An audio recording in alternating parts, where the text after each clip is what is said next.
Muito bem, então nós vamos passar para a próxima atividade do fórum. Eu já adianto que estou aqui substituindo o presidente que estaria aqui no programa, o doutor Cláudio Balduino Souto Franzen, que é um fisiatra, um médico fisiatra do Rio Grande do Sul, e também conselheiro aqui na casa, representa o Estado do Rio Grande do Sul aqui na casa. E, por motivo de viagem, ele se encontra fora do país.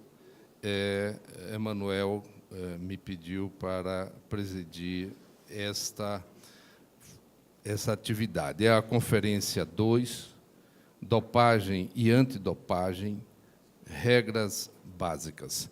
Ela será apresentada pelo Dr. Marcelo Bicheres Leitão, que é especialista em medicina do exercício e do esporte e em cardiologia. Ele preside a Sociedade Brasileira de Medicina do Exercício e do Esporte e será co-presidente do 35º Congresso Mundial de Medicina do Esporte, que vai ocorrer aqui no Brasil ainda esse ano. Então, convidaria o professor Marcelo Leitão para a sua apresentação.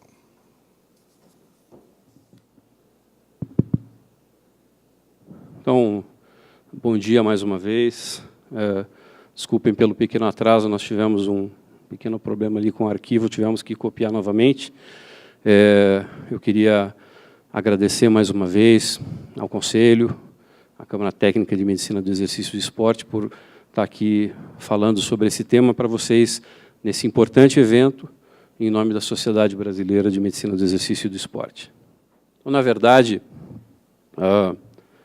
talvez a maneira mais apropriada de nós colocarmos a sequência dessas apresentações seria que essa apresentação fosse anterior à do Dr. Cavazoi, mas o Dr. Cavazoi tem uma questão de necessidade de deslocamento, retorno para o Rio de Janeiro, então nós combinamos de inverter a ordem das apresentações e procurar não fazer superposição das informações que a gente vai abordar aqui com vocês. Quando a gente fala na questão do doping, uma das primeiras coisas que se pergunta é assim, quando é que começou, de onde veio essa questão do doping, qual é a origem desse termo e dessa situação? Na verdade, existem diversos relatos, e um deles...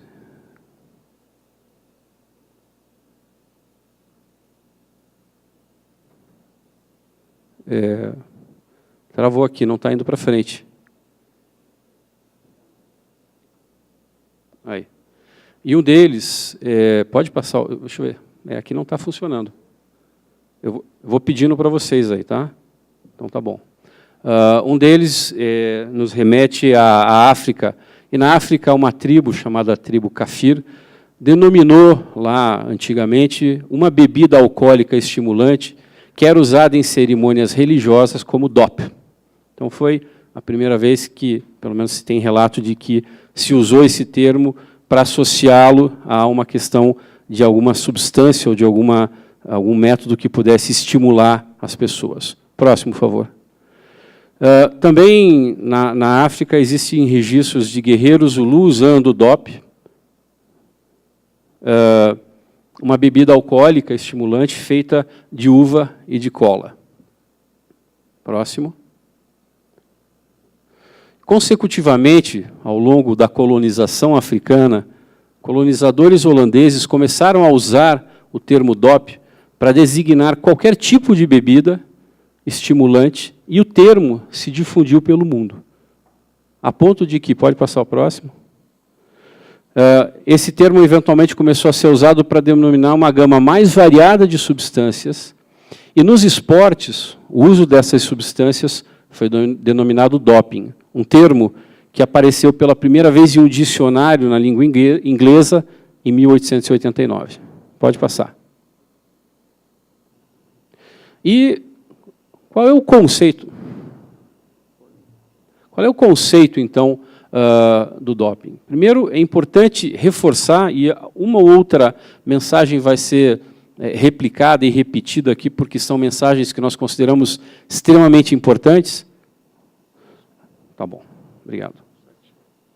Então, sempre tem que se lembrar que o atleta é responsável por qualquer substância que seja encontrada no seu organismo. Não adianta, depois que a substância aparece, que é detectada, dizer que não sabe como apareceu, de onde veio. Então, isso é fundamental. E, consequentemente, o atleta tem que ter muito cuidado com o que ele ingere, de quem ele recebe substâncias ou quaisquer ofertas de alimentos ou bebidas, porque isso eventualmente pode trazer repercussões, e quem é o responsável por essas repercussões é, no final das contas, em última análise, o próprio atleta.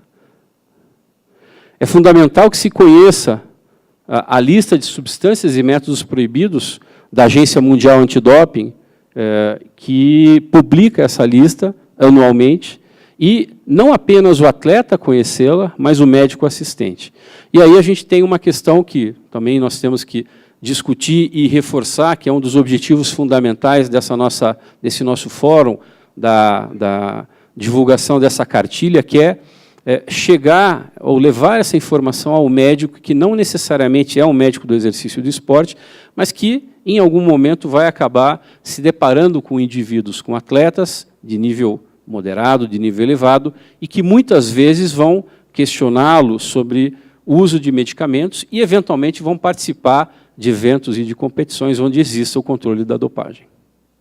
Então, essa lista ela é publicada no site da Agência Mundial Antidoping. Ela ainda não é publicada em português, ela é publicada em inglês, se eu não me engano, ela é publicada em espanhol também, e ela é atualizada anualmente. Então, ela está disponível para ser acessada por qualquer pessoa, sem custo nenhum. E nessa lista, então, nós vamos voltar a nos deparar com a lista, onde a gente vai encontrar uma série de situações, uma série de substâncias e alguns métodos, que são métodos e substâncias proibidos para indivíduos praticando exercício e praticando esporte competitivo.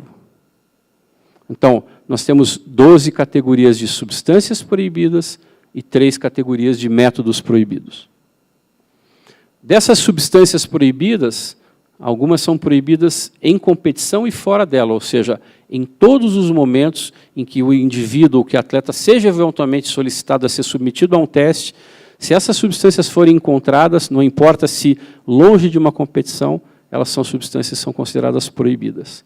Já essa segunda lista, ou essa segunda divisão dessa lista, ela tem substâncias que são proibidas somente durante as competições. Então, muitas vezes, o médico pode desenvolver um tratamento para aquele atleta, conhecendo, eventualmente, as características das medicações que ele vai prescrever e entendendo que, dependendo dessas características, às vezes o atleta pode ter que ser retirado de uma competição ou de uma partida ou de um evento esportivo de acordo com a necessidade de tratamento.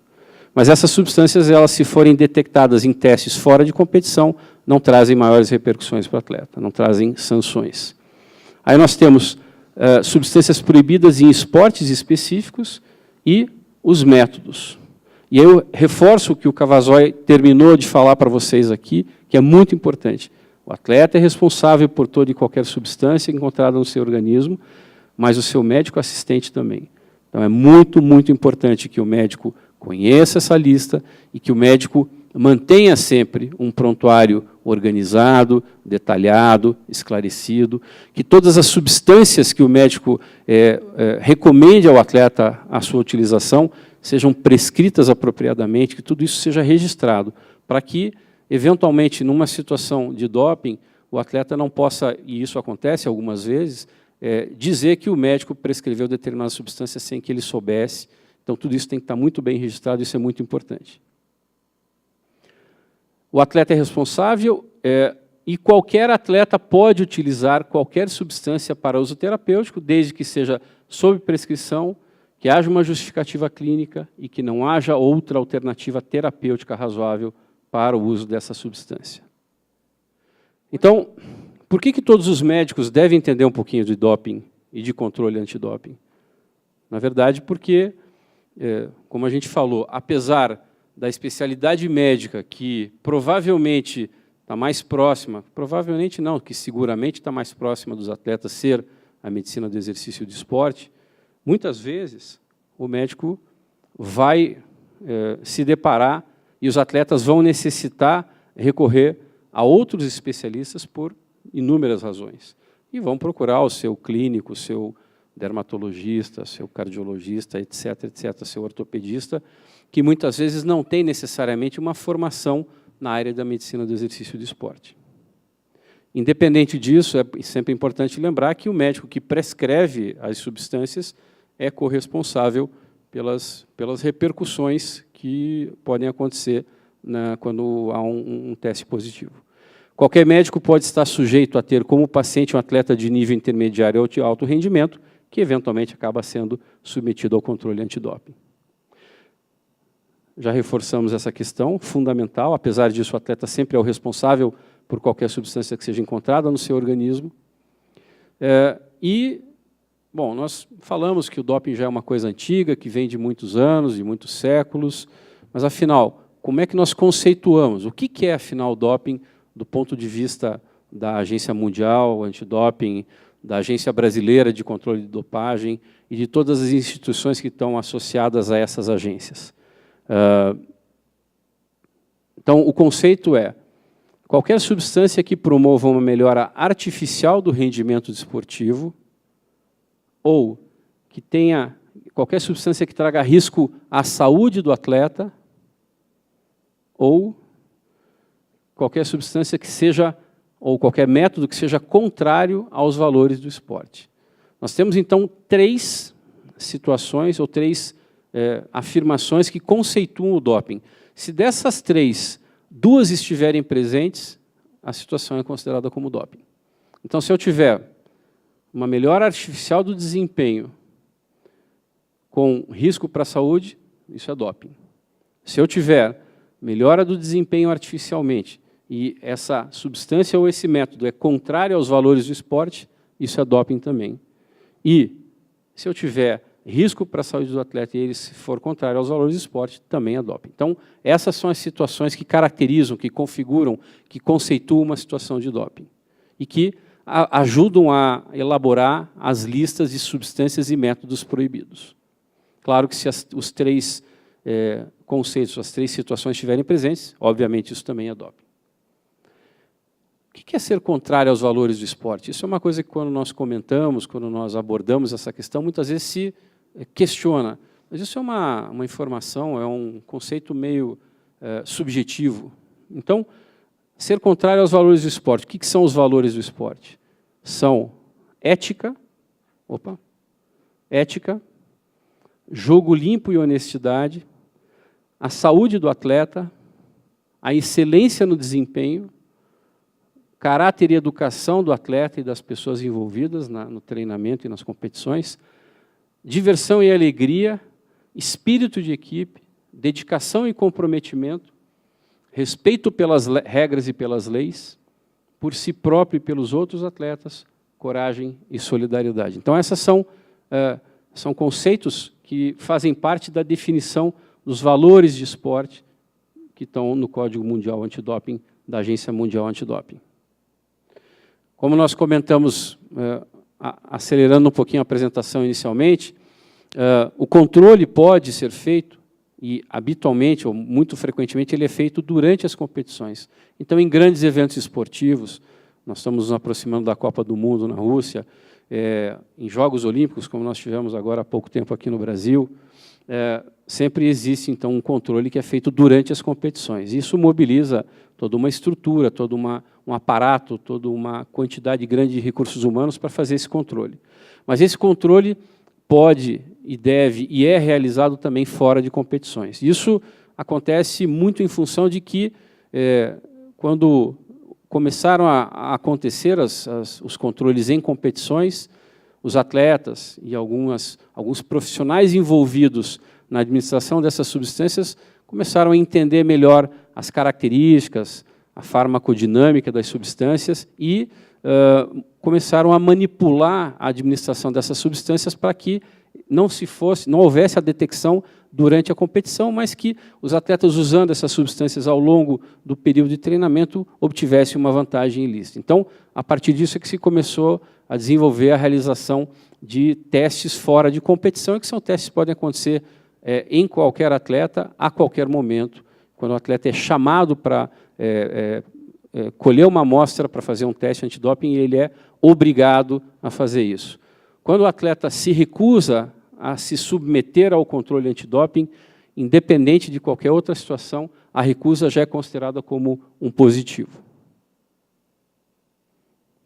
Voltando, reforçando sempre o conceito do atleta ser responsável por qualquer substância, lembrando do conhecimento da lista de substâncias que a gente falou para vocês, eu já abordei, e aí reforçando então o que nós já comentamos, substâncias e métodos proibidos a qualquer momento, e aí nós temos a lista de substâncias, S0, substâncias não aprovadas, e assim por diante, nós vamos detalhar um pouquinho melhor cada uma delas. As substâncias proibidas a qualquer momento em competição e fora de competição, os métodos aqui, e as substâncias e métodos proibidos somente durante as competições, e as substâncias proibidas em esportes específicos. O Dr. Cavazoli já falou sobre autorização de uso terapêutico, a gente não vai abordar isso novamente, já falamos sobre a configuração dessa lista de substâncias e métodos, e vamos detalhar um pouquinho mais, então, essas substâncias. O que é uma substância não aprovada? Isso é uma situação que muitas vezes causa confusão nas pessoas que não estão habituadas a lidar com atletas e com as informações do controle de doping. Então, qualquer substância que não conste das demais categorias dessa lista e que não tenha aprovação por alguma agência regulatória governamental para uso terapêutico em humanos. Então, substâncias em desenvolvimento, em estágio pré-clínico, substâncias descontinuadas, substâncias artesanais, feitas em laboratórios, eventualmente de fundo de quintal, e substâncias aprovadas somente para uso veterinário. E isso acontece com alguma frequência também. Na categoria S1 dos agentes anabolizantes, os esteroides anabolizantes e outras substâncias com estrutura química similar ou efeito biológico semelhante aos esteroides exógenos e endógenos, clostebol, estanozolol, como exemplos, androstenodiona, dihidrotestosterona e nandrolona. E outros agentes anabolizantes, como clenbuterol e tibolona. Quais são os efeitos dessas substâncias? Aumentam a síntese proteica, consequentemente aumentando a massa, força e potência musculares. E, consequentemente, trazem um benefício em termos de performance para algumas modalidades esportivas. Os riscos, os efeitos secundários. Aumenta o risco de trombose, apoptose de fibras miocárdicas, hipertensão, dislipidemia, doença aterosclerótica, arritmias ventriculares, e há uma associação entre uso de esteroides anabolizantes e morte súbita cardíaca. Hormônios e substâncias relacionadas, eritropoetina e miméticos, hormônio do crescimento, gonadotrofina coriônica, corticotrofinas e fatores de crescimento insulínicos. Todas essas substâncias, ou essas classes, são também proibidas. Os beta-2 agonistas, que o Dr. Cavazoli já abordou de forma mais aprofundada quando mencionou as questões da autorização de uso terapêutico.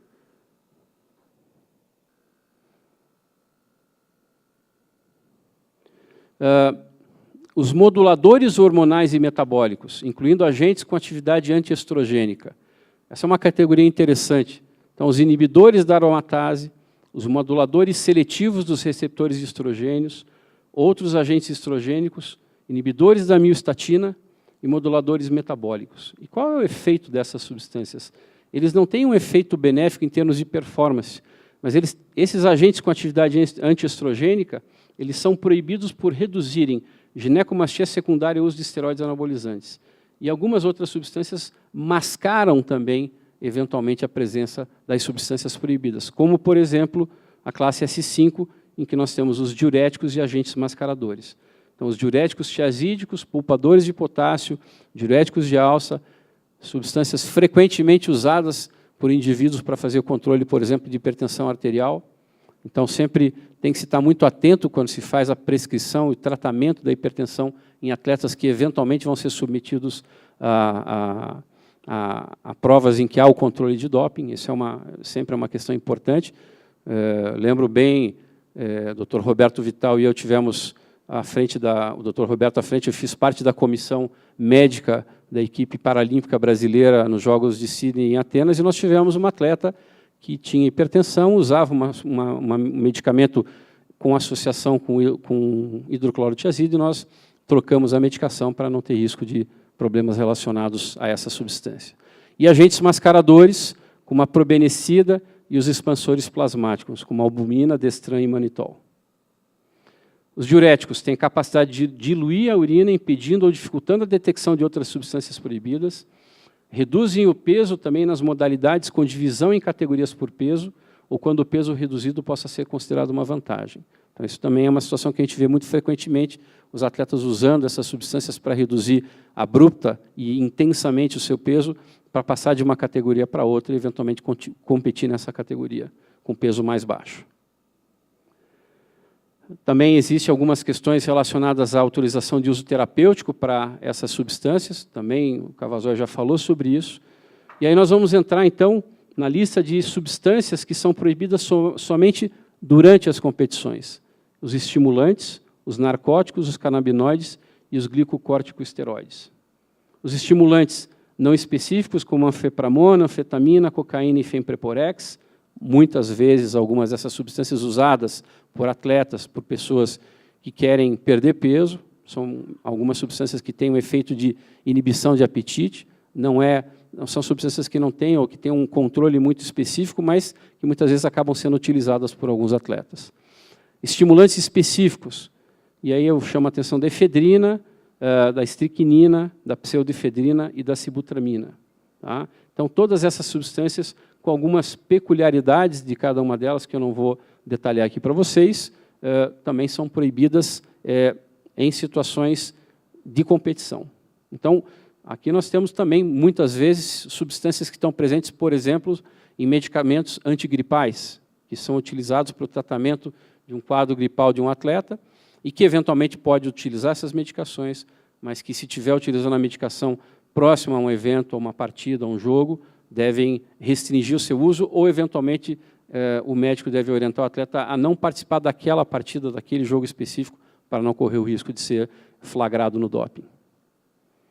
As exceções aqui nos estimulantes clonidina, alguns derivados imidazólicos para uso tópico e oftálmico, e alguns estimulantes incluídos no programa de monitoramento.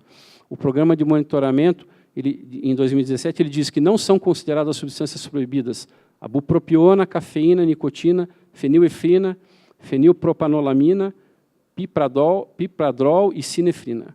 São substâncias que se imagina que não têm um grande benefício e se faz uma monitorização para observar, a partir do momento que se libera essas substâncias, qual vai ser o perfil de utilização e se depois elas vão poder sair para uma lista de substâncias permitidas. Estimulantes, que têm ação no sistema nervoso central, fazem como um dos seus efeitos aumento da agressividade, aumento da resistência à fadiga, esse é o efeito desejado pelos atletas que usam essas substâncias, mas como risco nós temos aumento da pressão arterial, aumento da frequência cardíaca, e acho que o mais importante de todos eles é a ação arritmogênica. Nós sabemos hoje que existem algumas pessoas que têm uma predisposição, uma propensão para desencadeamento de algumas arritmias, e que quando se deparam, entram em contato com substâncias estimulantes, muitas vezes em altas concentrações, acabam deflagrando esses eventos, e isso pode trazer risco a esses indivíduos, e arritmias, dependendo da característica da situação, podem ser situações que levem o indivíduo, eventualmente, até a um quadro de óbito. Os narcóticos, e aí a gente tem a lista dos narcóticos aqui, que tem como risco, principalmente, a inibição da dor, e a gente sempre lembra para o atleta que a dor é um mecanismo de defesa, então a inibição da dor, ela muitas vezes ajuda o atleta que está com uma dor e que quer competir, mas isso pode trazer um agravamento da lesão, e essas substâncias podem induzir a dependência química e a síndrome de abstinência. Dessa lista, dessa categoria de substâncias, são permitidas a codeína, o dextropropoxifeno e o tramadol. Os canabinoides, substâncias proibidas que provavelmente, ou pelo menos não existem estudos que comprovem melhora no desempenho, mas que têm um risco potencial à saúde dos atletas e que vai contra aquela característica, aquela questão que nós comentamos dos valores do esporte. Os glicocorticoides, são proibidos todos os glicocorticoides administrados por via oral, endovenosa, intramuscular e retal em competição. Já se falou também, o Cavazoy abordou a questão da AUT para essas substâncias. E aí nós temos, finalmente, as que são proibidas em esportes específicos, o álcool e os beta-bloqueadores. O álcool, proibido durante competição, com um limiar de concentração sanguínea de 0,1 grama por litro, nos seguintes esportes: esportes aéreos, tiro com arco, automobilismo e powerboating. Os beta-bloqueadores, proibidos durante competição em determinadas modalidades, em determinados esportes, e também fora de competição nos esportes que estão assinalados com asterisco. Então, tiro com arco, automobilismo, bilhar, dardo, golfe, tiro, esqui, snowboarding, esportes subaquáticos. E os métodos proibidos? Aí nós temos o doping sanguíneo, a manipulação física, química ou farmacológica da urina e o doping genético. No doping sanguíneo é proibido a administração ou reintrodução no sistema circulatório de qualquer quantidade de sangue, autólogo ou heterólogo, ou produtos contendo hemácias de qualquer origem, meios que melhorem artificialmente o consumo e ou transporte ou extração de oxigênio, como produtos modificados de hemoglobina, e excluindo apenas a suplementação de oxigênio por inalação. E qualquer forma de manipulação intravascular do sangue ou dos componentes sanguíneos por meio físico ou químico. Manipulação física e química ou farmacológica da urina são proibidos, e aqui nós encontramos algumas situações muito peculiares. Então, é proibido a adulteração ou tentativa de adulteração da integridade das amostras colhidas no controle antidoping, incluindo substituição da urina por outras substâncias, tanto com adulteração da urina ou com uso de próteses. Injeções ou infusões endovenosas de mais de 50 ml por período de 6 horas, exceto para atletas comprovadamente submetidos à internação hospitalar, procedimentos cirúrgicos ou processos de investigação diagnóstica. E aí aqui a gente vê a criatividade do ser humano. Então, aqui na coleta de urina, alguns atletas, em alguns momentos, utilizaram esse tipo de situação em que se injetava um outro líquido nessa bolsa coletora, e na hora que o atleta ia fazer a coleta da amostra ao urinar, ele apertava essa bolsa e ele expelia essa substância que não era urina. E alguns um pouco mais elaborados desenvolveram outros métodos, porque hoje, para fazer a coleta, é necessário, a regra da coleta é que o atleta tenha um espelho à sua frente, tenha uma pessoa acompanhando a coleta da urina e que ele abaixe as suas vestes até o nível do joelho para que se possa observar se o indivíduo está usando alguma situação fora do habitual, como, por exemplo, uma situação como essa. E o doping genético. São proibidos o doping genético com potencial de melhorar o rendimento, transferência de polímeros e DNA aos seus análogos e utilização de células normais ou geneticamente modificadas. E aí a gente reforça o que a gente falou lá no começo, essa foi um slide que veio lá, só reforçar mais uma vez, o atleta é extremamente responsável por toda e qualquer substância encontrada no seu organismo, o médico assistente também, e as situações em que é permitido que ele use alguma droga que esteja na lista proibida com autorização de uso terapêutico, desde que essas condições aqui sejam atendidas, a prescrição médica, uma justificativa clínica documentada para o uso, não haja outra alternativa terapêutica razoável para o uso da substância. E eu espero que eu tenha podido trazer para vocês uma visão dessa lista de substâncias, entender um pouquinho melhor a questão do controle do doping, entender os conceitos relacionados ao doping e, mais uma vez, eu chamo a atenção de vocês e convido todos a estarem presentes no Congresso Mundial e que vai acontecer de 12 a 15 de setembro no Rio de Janeiro. Lembrando que o Dr. Emanuel vai estar representando a Câmara Técnica de Medicina do Exercício do Esporte e ele já foi convidado para participar de uma das atividades do Congresso. Muito obrigado.